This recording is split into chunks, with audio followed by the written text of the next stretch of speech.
But one other thing that I want to talk about that just I popped into my head today, the Kristaps Porzingis news. I saw that. On Yeah. in regards to FIBA, he's been officially diagnosed per himself. Like he confirmed this in a press interview. Um, he's been diagnosed with plantar fasciitis, which a lot of people don't know what that is. Essentially, it's when the bottom muscles and tendons in your foot get very overexerted and stretched, and it can cause them to like internal bruising on the bottom of your foot. It's very painful to walk. I've actually had this. When I was in high school, I was actually had to literally walk on, like use crutches as support Really? for walking around. Yeah, it's very painful. Like I had it really bad. Damn. It took me about like a month to heal. But yeah, it's very painful. It's very hard to walk. You cannot play sports while you're doing it, especially professionally. Like it's not going to happen. And if it doesn't heal correctly, the tendons and muscles in your foot can actually rupture. So it can be pretty bad. And I think this goes back to a lot of things that I've talked about from the very first time we talked about the Celtics. We've talked about, the very first episode of this podcast, we talked about the Celtics and we said the injury concerns are going to be real and they're already showing themselves right now. Yeah. And it's if that's a problem for extended amount of the season, I mean, it should take a month or two to really heal. He's not going to play any FIBA games anymore. He's going to do his rehab, obviously. Yep. But if that's not fully healed by the start of the season and he has to miss games because of, foot soreness or, muscle pain in his legs from, the uncomfortableness of playing throughout that with that injury and the rehab that goes with it, it's not like it could get really bad. It can get really bad. Yeah. I mean, it definitely could be. And I mean, I saw a report that said he's expected to be ready by the start of training camp, but you can never take those. They always say that. They always say that. It's the same thing as the report of every season. Some star that had a bad year or was out of shape or had injuries. Oh, he's coming back at the best he's ever been. He's the healthiest he's ever been. It's the same. It's the same type of stuff. Every injury is always you're expected to be back by training camp. That's just not how it works, especially for a muscle or tendon injury. You just don't know how long it's going to take to heal. Yeah. I mean, Brandon Ingram had like a toe injury in the muscles in his like toe.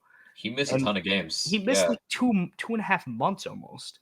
Mm-hmm. Like it's you never know how stuff like this can go, especially for an injury prone guy who's had lower body issues before. And it would be one thing if this was a player that, who's had no history of this, but Porzingis has had actually a lot of history of lower body issues, and just being a 7'3" guy, like those injuries, they matter a lot to those players who are that big. Mm-hmm. Yeah, for sure. And if you're looking at it from a Celtics perspective, you're shutting him down, obviously, which they did. Yep. And that front court can get really nasty really fast this season. Mm-hmm. If Porzingis misses time in the actual regular season because of this injury maintenance, that's going to be bad. Robert Williams, I love Robert Williams. I think he's a great player. He's awesome energy. But he hasn't had a healthy season once. Yeah, we saw last year how I think that seriously hindered Robert Williams and the season, because I think Robert Williams in 2022, in my opinion, was the most impactful defender on that team, not Marcus Smart. Oh, yeah.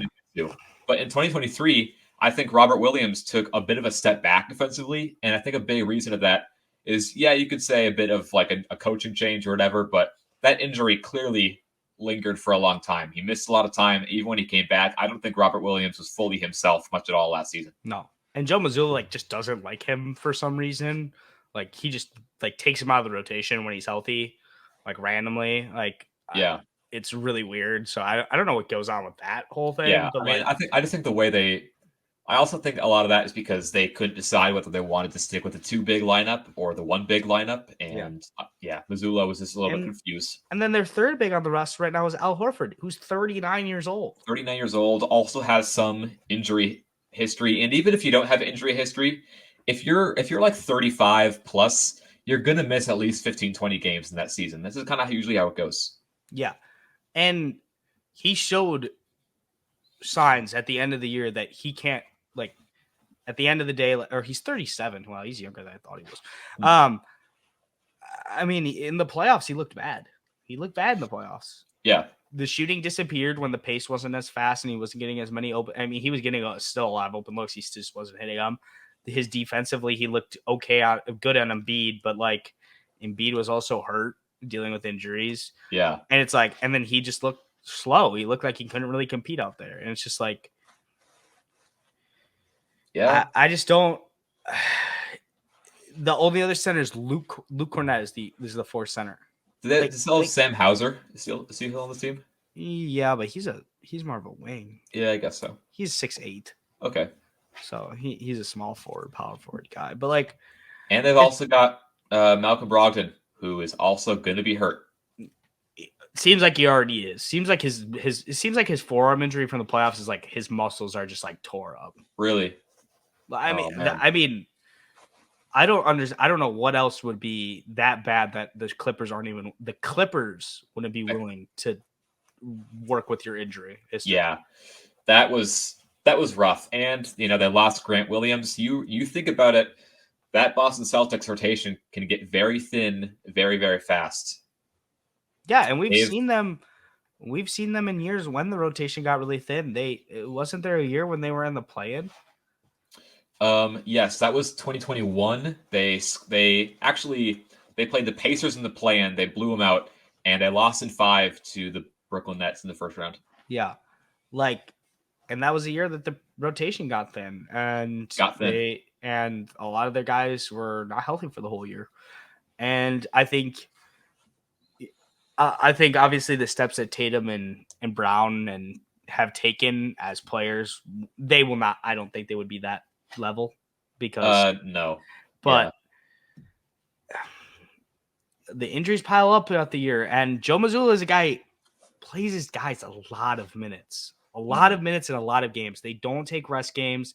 They don't take he keeps the starters in until literally the end of the fourth quarter. I mean, the Celtics, they pretty much played like an 8-man rotation nearly all of last year. It felt like to me anyway. Grant Williams was getting DNPs like pretty consistently near the end there for literally no reason either.